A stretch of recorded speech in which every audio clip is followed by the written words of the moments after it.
anything where we want to talk concerning Resolution 1608, we know say we talking about Cameroon and Nigeria.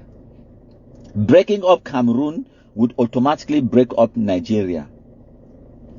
Remember that Resolution 1608, the trusteeship agreement, the Northern Cameroons and the British Cameroons, all of this get to do with Nigeria and Cameroon. Anything will happen for one country, as far as Resolution 1608 be concerned, if I want to break up Cameroon, it go break up Nigeria. Remember that. So for people the way they want to see the Union Treaty, now in this, I don't show una, I don't do my part. Now our history, this is our shared history. This is our shared heritage. There is no reason to lie about it. Let us learn from it. Let us understand it. And in order for we to learn and understand from it, we get to understand the when, the why, the where, the how, and most importantly, the what. So what happened? Where did it happen? When did it happen? Why did it happen? And who did it? When we understand all of these small questions, then we put them together in context, and then we go understand why the decisions, the way they will be taken at that time, they will be taken. We go understand who take the decisions then. We go understand how it affect we today, and we go learn better lessons from that, and then we go forge ahead with knowledge. We not going to lie about our history. Even the part of our history where it not be good, where we no like them, we still get to understand them. We still get to process them. We still get to understand and accept them. No point, no there for the lie about history, because it no go change. The truth. Now say, the former Southern Cameroon ceased to exist on the 30th of September 1961 at midnight, and became West Cameroon, an integral part of the Republic of Cameroon today. That territory joined officially, legally. So any person where the worker talk about Union Treaty, I hope you don't get your answer. Any person where the worker talk say we not be ever join Cameroon or whatever, I hope so you don't get your answer. Any person where they talk about restoration or whatever nonsense, I hope so you don't get your answer. You cannot restore something that has never existed. You can restore federation, it's possible. You can restore the one and indivisible Cameroon way, it be being at the United Republic of Cameroon, it's possible. To restore the former trusteeship or go back to British rule, British administration is impossible. Not going to ever happen. And then the question of sovereignty, that territory has never exercised sovereignty for 1 second. So restoring sovereignty is not possible, because you cannot restore something that has never, ever existed. My country people. Lesson number one. Lesson number one. This video where country people do am. Now God sending me do the video. When I always see, I say, oh, I want to, oh, country people. That's what my country people have told people. I'll play the video when I wait. Very important. While we are the browse through the digital library of the United Nations, I come across this letter where it be written by John Go Foncha on the 26th of March 1960 and sent to the United Nations, and the United Nations they receive them on the 28th of April 1960 and they file them. Now official document this way I get them from the United Nations itself. All una if you go download this document, una read them for yourself. The original document it will be sent in English. The title now say this is a communication from Mr. John Go Foncha, the Premier of Southern Cameroon, concerning the Cameroons under United Kingdom administration. So John Go Foncha write, I go read them for una. He say, through His Honor, the Commissioner of the Cameroons, to His Excellency the High Commissioner for the Southern Cameroons, he say, Your Excellency, we, the ministers of the Cameroon, of the Southern Cameroons government, have the honor most respectfully to submit for your information and necessary action the attached letter which speaks for itself. So this document it be accompany another letter where John Go Foncha be sent them to the United Nations. It said we have reached a point in our political evolution when we can say without hesitation that parliamentary democracy stands a crucial test in this territory. Tension is mounting high through the length and breadth of the territory, and if parliamentary democracy encourages corruption as a means of overthrowing constitutional elected government, then the people of the Cameroons have yet to look for an acceptable parliamentary system. So, now the Prime Minister of the former Southern Cameroons, they complain about the lack of democracy, they complain about the corruption where it did within the own government. Paragraph 2, it spell them out, it talks say, the attached letter reveals beyond doubts the subversive activities of the opposition party in Southern Cameroon. The opposition party in Southern Cameroon where you refer to, now Endele. Because remember, say Endele be want to make the Southern Cameroons join Nigeria, while Foncha be want make the Southern Cameroons join La République du Cameroun. So, John Go Foncha continue, it talks say these parties, with the active participation of Nigerian political leaders, have planned not only to overthrow this government, but also to influence the results of the forthcoming plebiscite in favor of integration with Nigeria. We vehemently deplore this subversion. This letter na a historical document where I get them from the United Nations, when John Go Foncha, the premier of the Southern Cameroons, write them. It complain about the subversive activities of the opposition parties in the Southern Cameroons. Remember, at this time, this territory, it is still being a trust territory administered by the British. Remember that. It don't get nothing to do with the Francophone. So when we tell when I say the British were right for conclude, say that territory not be viable for be independent on its own. It is because of these kind of things the way they don't happen since in the 1960s, since before the plebiscite, and up to today for 2024, Anglophones, they never learn a single lesson. They still continue to make exactly the same mistake, fighting amongst themselves. So when I don't read that for yourselves. Now the United Nations Trusteeship Council, it published this document. They received them 28th of April 1960. John Go Foncha write them 26th of March 1960. This is evidence for Una, where John Go Foncha himself is writing. Now John Go Foncha is a writer. The opposition parties in the Southern Cameroons, subversive activities of the opposition parties in the Southern Cameroons. They plan not only to overthrow this government, but also to influence the result of the forthcoming plebiscite in favor of integration with Nigeria. No be me I talk him. Now John Go Foncha, ye words. He put them down in pen and ink on paper. Send them to the Trusteeship Council. Now the United Nations Trusteeship Council, it published this document. So when we talk for 2024, maybe we talk him.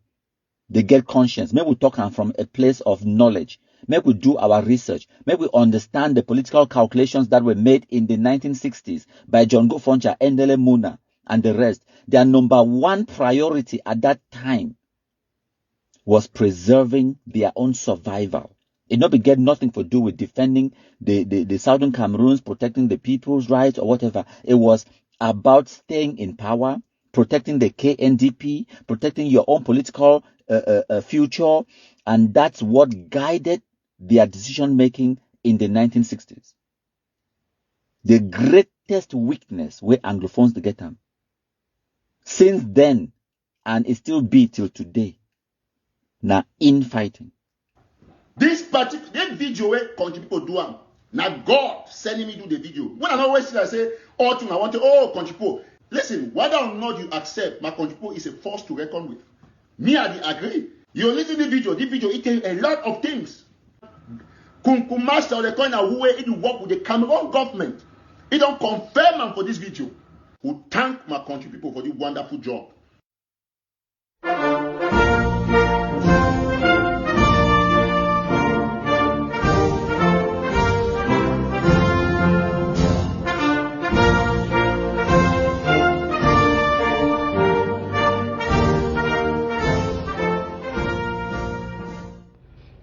So after the plebiscite of 11th of February 1961, the United Nations Resolution 1608 it be stipulate, say make La République du Cameroon, the former Southern Cameroons, and the British as the administering authorities, they enter into negotiations for put in place the modalities for which the territory and the country, they go unite. The territory, when at the British Southern Cameroons, and the sovereign state, the country of La République du Cameroon, they go come together, and because they be make sure, say, because the United Nations trusteeship agreement it will expire by the 1st of October 1961, they will make sure say make all of these arrangements and all of these meetings that take place before the trusteeship agreement between the United Nations and the United Kingdom it expire.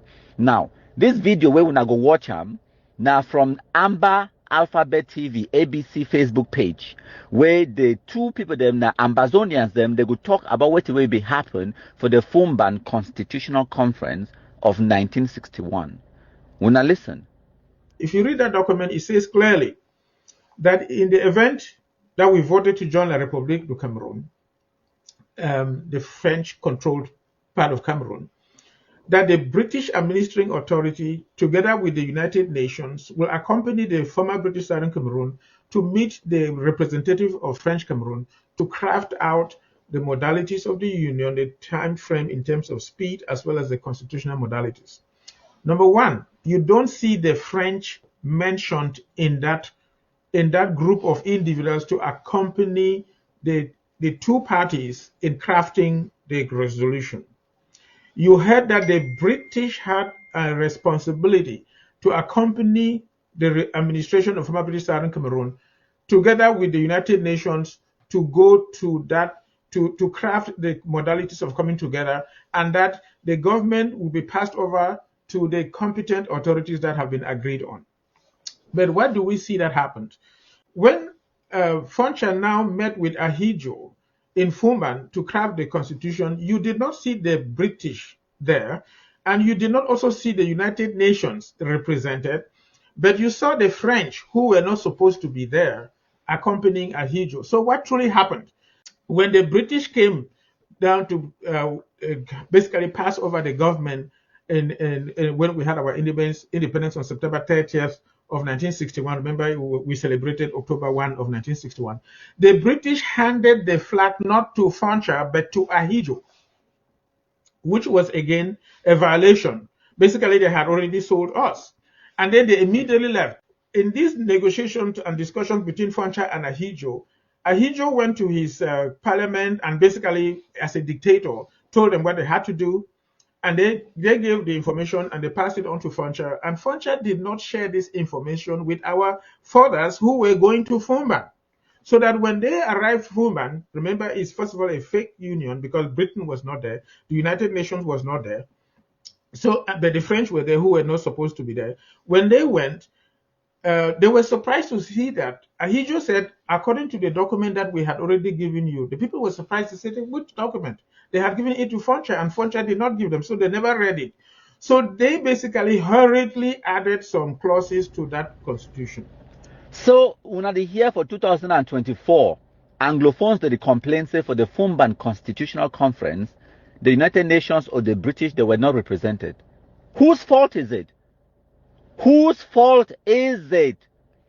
If Wuna leaders, them John Go Foncha, Endele Muna, and the rest, they be agree for go sit down for talk the constitution without the people the way they be supposed to prepare them, without their own advisors, them, who are you to blame?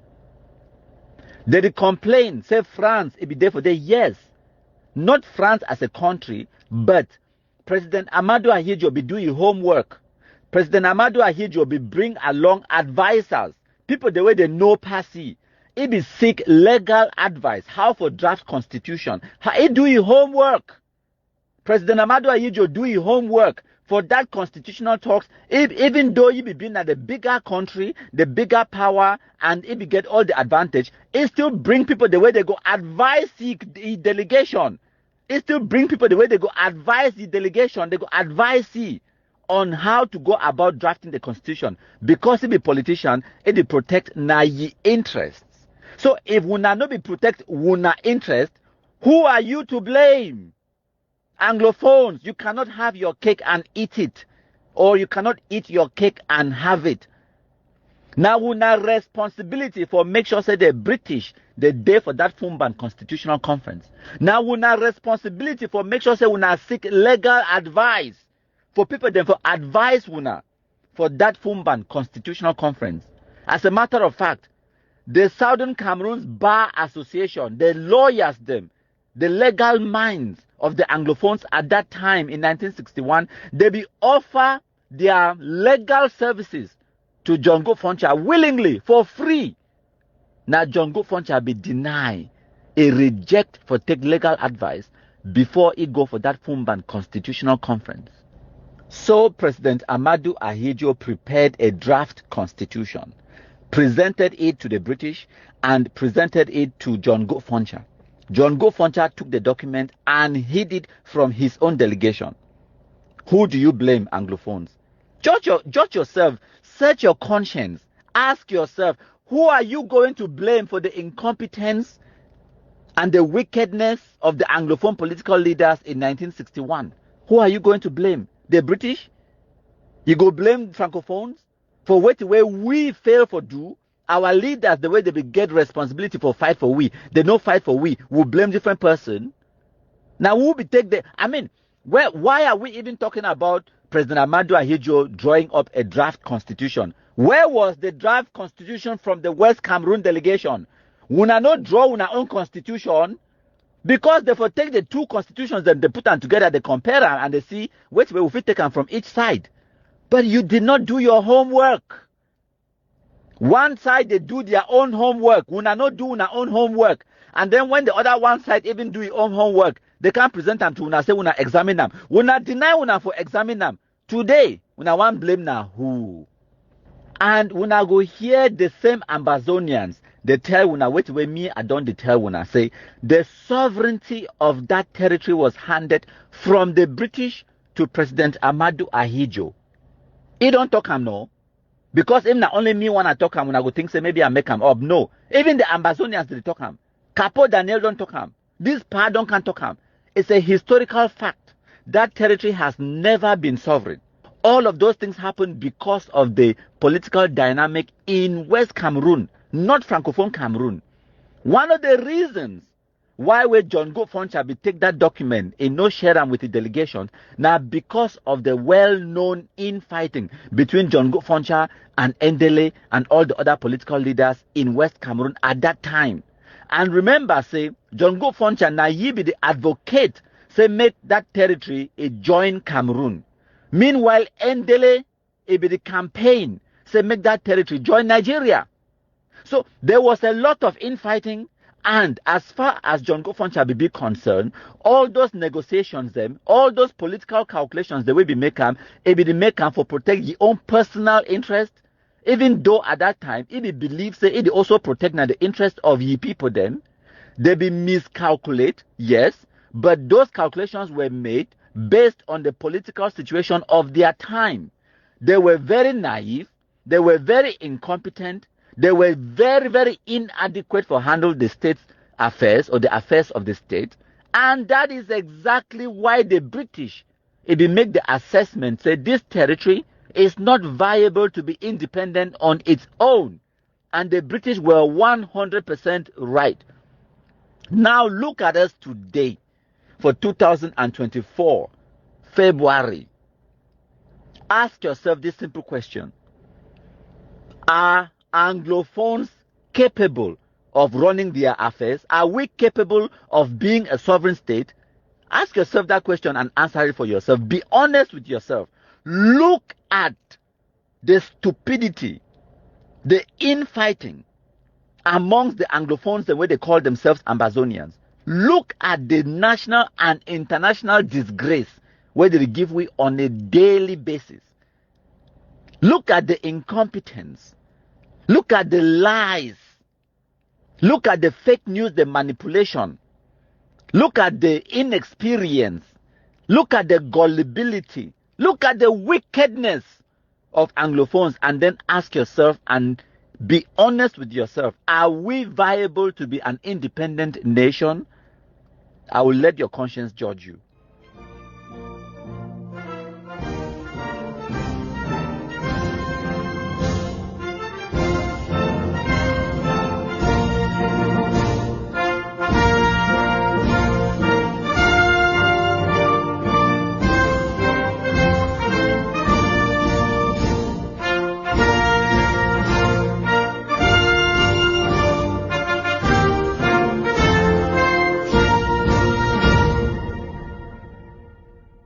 The terms upon which this union was supposed to work had to do with a structure that is federal in nature. That's what you said. Yes. Okay. Yeah, but now, who do you blame when we know that politicians from, West Cameroon at the time in 1966 agreed to dissolve their parties into one grand party? Was that not a signal that we were moving away from what we actually stood for in favor of something in the general interest that was supposed to work in the general interest of Cameroon? And in 1972 itself, when this referendum took place, we saw politicians from West Cameroon who descended and did campaigns for the people to vote. You're right, Mr. Kum. But again, that is one aspect of this distortion and misinformation and disinformation over our history. Okay. Because there are people who present the situation today as if everything that has happened and that has gone wrong is the doing of President Amadou Ahidjo. It's very convenient to try to portray it like that. But in reality, that's not what it is. That's not what it was. Our own people, our own leaders have to assume the blame. And we have to be prepared to admit that they behaved less than, intelligently, courageously, astutely, in the situation. Because number one, it even begins, Mr. Kum, with preparation for the Fumban conference. The likes of Professor Julius Ngo would confirm, and not only him, other historians, Professor Anthony Ndi and so on, in terms of Cameroonian historians, especially of English-speaking expression, that prior to the meeting in Fumban from the 17th to the 21st of July 1961, the draft constitution that Republic of Cameroon and the Foncha government in Buea had agreed upon, and which was now going to be examined in Fumban, that draft was handed to Prime Minister John Gu Foncha, leader of the KNDP. And when the Southern Cameroon delegation met in Bamenda to prepare to go to the meeting in Fumban, it is on record that Prime Minister Foncha did not put that document before the conference for examination, even though it was demanded, specifically demanded by members of at that conference for him to do so. So the first thing that happened, or the first consequence, was that our delegation went to Fumban without adequate knowledge of what was in the draft constitution, the document that they were going to discuss and finalize in Fumban. Many in our delegation, and this is on record by testimony given by many of them, those of them who went there, they were seeing the document for the first time. And they asked Mr. Ahidjo, how can we in 2 or 3 days examine a thing like this? And Ahidjo said, okay, if you guys say you haven't seen it, then we will leave you to look at it, and then we will convene. So they left the Southern Cameroon delegation on its own to look at the document, whereas in fact, from day one, from the first session of day one, it was supposed to be a joint session to examine the document. You know? Now, so whose fault was that? That our delegation should have gone to Fumban so inadequately prepared. Number one. Number two, when it came to the forming of the creation of the Cameroon National Union, the CNU, on the 1st of September 1966. Now, just see the process that led to that. For President Ahidjo, of course, who from the very beginning was not very hot on federation, he accepted, you would think that he accepted federation only as a temporary measure, because for him, his ultimate interest was to rule Cameroon as they themselves used to say, le père de la nation, an autocrat for whom the coexistence of three governments, the government of West Cameroon, the government of East Cameroon, which was the former Republic of Cameroon, and then the federal government, he saw that as, dividing power the way he didn't want. And so, from the very beginning, his intention was to move towards a unitary system of government. But he did it step by step. And at each of the steps, with the connivance of Anglophone politicians. So, when it comes to the step concerning the creation of the Cameroon National Union, what Ahidjo said to the leaders of other political parties was that the time has come for all of us to work as one family, and that is impeded, or that will be impeded if we continue to work as members of different political parties. So let's form one political party.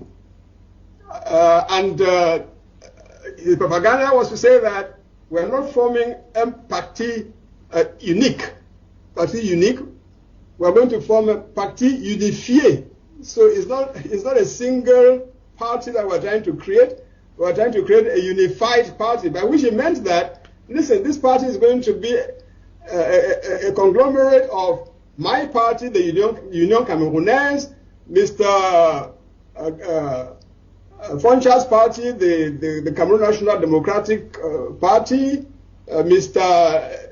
Ndeli, Dr. Ndeli's, and Mr. Mbile's party, the Cameroon National People's Congress, the CPNC, Mr. Ntumba's house, One Cameroon, etc. So what we are trying to do is not create a single party, we are trying to have a unified party. Although, of course, the outcome was going to be a single party. Now, at that point, in Francophone Cameroon, virtually all the opposition parties had been killed, because Ahidjo just didn't allow pluralism in Francophone Cameroon. So they were virtually non-existent. All the parties that have been created by the Sopo Prizos and others, Charles Asale and so on, have been virtually killed. On the contrary, in West Cameroon, pluralism in terms of political parties was vibrant. That's why in that small population, you had the KNDP as a ruling party, but you had a very vibrant opposition, through the CPNC, but you also had the One Cameroon, and so on. So, and therefore, Ahidjo's idea of having a so-called unified party was targeted more towards the Anglophones, because they were the ones who had a plurality of political parties. So at that point, Mr. Koum, our people, our politicians should have been astute enough to know that if they follow Mr. Ahidjo into creating a single party, given that it is the policy of that party that would henceforth be applied in governing the entire country, they should have rejected Mr. Ahidjo's overtures for the creation of a so-called unified party. And they did not.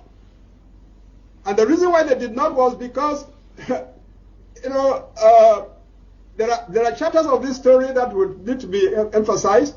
The reason why they did not is that there was so much division amongst themselves in the West Cameroon government and in the West Cameroon House of Assembly.